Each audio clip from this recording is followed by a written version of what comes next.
Hey, what up guys, ¿cómo están? Yo soy Jackie Herrera desde México para el mundo y el día de hoy les traigo la video reseña de A la casa de Houdini, escrito por Kerry Maniscalco. Así que empecemos. Les recuerdo que esta primera parte no contiene spoilers, así que pueden quedarse. Pero tal vez pueda que tenga spoilers del primero y del segundo libro, así que quedan advertidos. A la casa de Houdini es la tercera parte de los relatos que comienzan con A la casa de Jack el Destripador. La verdad es que desconozco si esta serie de libros tiene algún nombre como tal, pero en sí son estos de Jack, A la casa de Jack el Destripador, de Kerry Maniscalco. La verdad es que son libros asombrosos, son magníficos y yo los amo. La verdad no sabía que me iban a gustar tanto y tampoco sabía que tenían tantas partes. Hasta ahora que yo sepa tienen 4 partes y pues yo leí la tercera, que es Este libro me encantó, me gustó, me pareció asombroso, me pareció de lo mejor.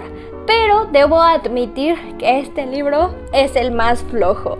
¿Y por qué? Se preguntarán ustedes. Porque siento que es largo, es bueno, no es tedioso, se puede leer a una velocidad constante. Y de hecho yo lo leí más rápido de lo que creí, porque te mantiene tan intrigado y pasan cosas tan interesantes que estás ahí y que lo quieres acabar y que quieres saber qué pasa y que necesitas saber qué pasa.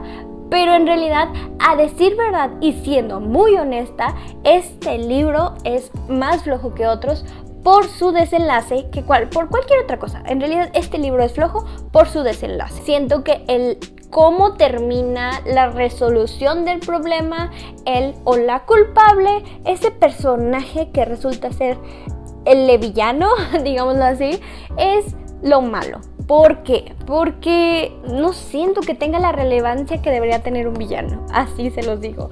Es un villano que siento que es...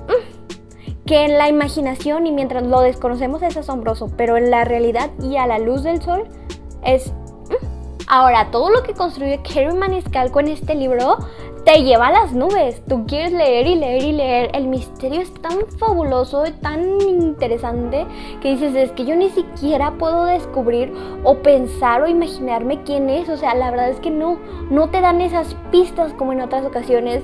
No te dan ese sentimiento de algunos personajes. No te encariñas de tal manera con unos personajes que luego te puedan romper el corazón el quien sea la persona malvada. Y siento que otra cosa que no me agrada del todo, que son de las pocas que no me agradan, es que el personaje de Houdini, de Harry Houdini, no es tan relevante. Bueno, sí es relevante, pero no es tan interesante, esa es la palabra, tan interesante como yo quería que fuera. Otro personaje que está igual nuevo y muy importante en la historia, es más fascinante, y estoy hablando de Mefistófeles, es más interesante que el propio Houdini. Y se supone que Houdini es importante, bueno, sí es importante en la historia, pero es interesante porque su nombre está en el título del libro, ¿saben? Es como, o sea, Houdini no es un wannabe cualquiera, no. Houdini es importante en el libro, o se supone que así es. Pero yo siento que hubieron otros personajes que fueron integrados a esta historia que son más interesantes que el mismo Houdini. Y eso no me encanta. Les digo, él tiene relevancia, claro, porque es Houdini y a la casa de Houdini. Pero siento que son más interesantes otros personajes que pues no era la idea, o no sé si esa era la idea. Y esto hace que me perdiera hasta cierto punto, pero de ahí en más te construye un libro maravilloso, te construye una narración tan increíble, una fantasía. Bueno, no es una fantasía, pero sí es como te mete en un mundo un poco fantástico por el hecho de que es magia, pero te explican su magia, sus trucos y todo esto, y te adentran demasiado. Es muy interesante, además de que todo sucede en un barco, y amo que suceda en un barco. Eso lo hace más interesante y divertido. Ahora, por otro lado, tengo la historia de romance. O sea, la historia importante es el crimen y todo lo que pasa alrededor del barco. Pero siento que la historia de la protagonista, o sea, Audrey y Thomas, toma aquí una relevancia más grande y sigue siendo una historia como secundaria, pero parte de la historia principal, su romance, pero da un vuelco por ahí y te hacen demostrar que ni siquiera ellos, que parecen perfectos y su relación perfecta, son perfectos, o sea, y eso me agrada. Ahora, este libro no es malo, solo que tiene 2 libros antecesores que son demasiado maravillosos y perfectos y que se adentran tanto en la trama que hacen que este sea flojo, pero aún así es muy bueno y yo no me arrepiento para nada el haberlo leído. Creo que le aporta demasiado a los personajes, a la trama. Vemos otros matices de Audrey y de Thomas, sin duda alguna, que se adentran a ti. También exploramos otros personajes como lo es Houdini, que les digo, no me parece tan interesante, pero ahí está. Exploramos muchísimo a su prima, a Lisa, que me encantó la idea de todo esto, y el romance secreto me fascinó, y que fuera parte vital de la historia también, porque es un personaje que ya nos habían presentado, entonces aquí nos lo adentran aún más a la historia. Y también me agrada muchísimo Mefistófeles. Creo que es un personaje muy cautivador, que te lleva por todos lados y que en lo personal a mí me tenía cautivada, pero al mismo tiempo muy intrigada y muy nerviosa de que fuera un personaje que te mostrara una cara y por otro lado otra y por otro lado otra, y que al final fuera otro. Y siento que hasta cierto punto esto es verdad, pero pues leyendo el libro te das cuenta de cómo es él. Pero creo que ya hablé demasiado. ¿Cuántas estrellas le di yo a este libro? 4 de 5 estrellas, porque les digo, es bueno, es magnífico, es asombroso. Tiene una de frases que ustedes no tienen idea. O sea, creo que ha sido el libro con más frases, momentos interesantes, pensamientos significativos que tiene uno de los libros que he leído de esta saga o serie de libros. Es fascinante, es muy bueno, es asombroso.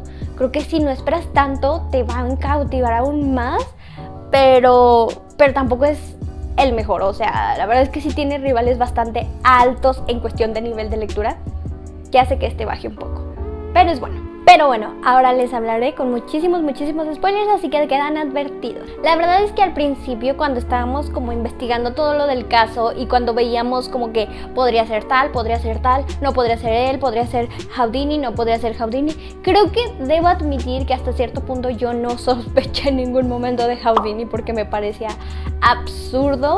O sea, es como muy obvio, ¿saben? Es como él es tal cual Houdini. Que sea él tal cual el asesino sería muy estúpido para la historia, y no creo que sea él, entonces jamás sospeché de verdad de él, y lo admito. Pero por otro lado sí sospeché mucho de Mefistófeles. La verdad es que de él sí sospeché bastantes veces, pero al mismo tiempo no sospeché todo el tiempo. O sea, era como que sospecho, ya no sospecho, vuelvo a sospechar, no sospecho, ahora no dejo de sospechar, porque nunca debes de sospechar, dejar de sospechar, y entonces era como que todo es muy confuso, no sé qué pensar, la verdad. Y esa era la parte en la que les decía, o sea, te llevaba por una montaña rusa y por tantas cuestiones y muy interesantes todas, que te hacía como tener expectativas altísimas, y era como, esto es una locura.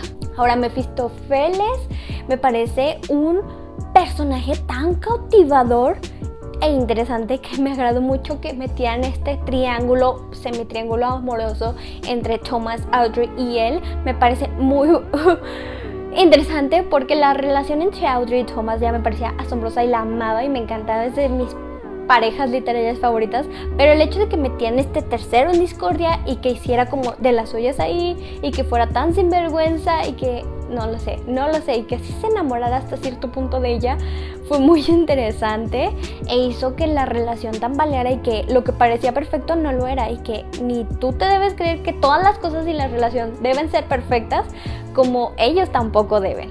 Quiero hablar ahora de ciertas cosas puntuales en general. Les digo, el libro es bastante bueno, y creo que a algunas personas les podría parecer los capítulos un poco más largos de lo que podrían ser. O sea, tú lo puedes ver en las páginas y hacerte parecer que son muy largos, pero en realidad la verdad es que al leerlos te das cuenta de que no son tan largos y se te pasa muy rápido cada página. Entonces por ese lado podría parecer un libro muy largo en cuestión de capítulos, pero no, a mi parecer y a mi gusto tienen las páginas perfectas. Un tema que me di cuenta que está ahí desde hace tiempo, desde los primero y el segundo libro de esta serie de libros, es que meten mucho el feminismo y el cómo Audrey quiere ser libre, él quiere ser una mujer fuera de los estereotipos típicos, de las cosas que los hombres les dicen que deben ser, y eso me fascina, me encanta, porque ella básicamente te lleva por el camino de, es que por qué yo por ser mujer esto, y es que por qué por ser mujer esto, y no me importa ser mujer, yo quiero hacer esto o quiero hacer lo otro, quiero ser libre, y eso me encanta. Y por otro lado quiero hablar sobre los celos de Thomas. Creo que se muestra ahí el que la quiere demasiado a Audrey, y se muestra la relevancia que tiene para él ella, y siento que sus celos son muy normales, ¿saben? como dicen por ahí, los celos enfermizos no son buenos, pero sus celos son como muy tranquilos. A pesar de que él sí sienta celos y esté ahí, él confía demasiado en ella y él sabe que ella es de cierta forma y que hace ciertas cosas por el bien de los dos y no desconfía en ningún momento de ella. Entonces son celos de que sí está un hombre guapo, atractivo y muy interesante alrededor de ella todo el tiempo, pero él confía aún así en ella. Eso sí, él siente, no es de palo, y sabe que él es guapo, el otro chico, Mefistófeles. Entonces siente inseguridad, claro, pero no por ella, sino por él mismo y porque es humano, y eso es muy común y normal. Ahora, sus celos, les digo, son como los celos más tranquilos y normales de la vida, que ni siquiera casi se reflejan, y trata de controlarse, lo cual amo y lo hace muy humano. Y les digo, yo no sabía que iba a ser Andreas, iba a ser el malo. No me lo esperaba. Me sorprendió, no me sorprendió. Me gustó el acto final, eso sí. El acto previo a saber quién era me encantó. Después de descubrir quién fue, no fue lo mejor. Y esos actos románticos que tienen Audrey y Thomas, de que él decide que se va a ir y su tío le dijo que se quedara en New York investigando todo lo que está pasando, de las muertes, además de que el primer asesinato que supuestamente se dio, el de la caja, de que encuentran el cuerpo en una caja, no es del mismo Andreas. Y entonces es como que, ¿qué? Amo que la autora siempre conecta unas historias con otras, como vimos desde el libro anterior, que ya nos empezaron a hablar de Houdini. Y eso me encanta, pero que hicieran que ellos como que se fueran a separar y o sea, eso me trajo mucha angustia el que se pudieran separar, pero al final no. Entonces yo amo demasiado. Pero bueno, eso ha sido todo por el video del día de hoy. Déjenme en los comentarios qué les pareció a ustedes. ¿Les gustó? ¿No les gustó? ¿Qué les pareció? Déjenme en los comentarios. Y díganme si ustedes también creyeron que fue el libro más lento y más suave de todos. Les recuerdo que tengo Goodreads y Libreta, en donde siempre estoy actualizando lo que estoy leyendo al momento, por si quieren ir a checarlo. Y les recuerdo que también ahí les dejo siempre la reseña del libro del que les estoy hablando, por si quieren también leerlo. Además de que estoy dejando todas las frases que me están gustando de los libros que estoy leyendo ahí, las que se pueden, porque algunas son demasiado largas. No se olviden suscribirse, síganme en mis redes sociales, muchísimas redes sociales, como ya saben. Yo soy Jackie Herrera, desde México para el mundo. Adiós.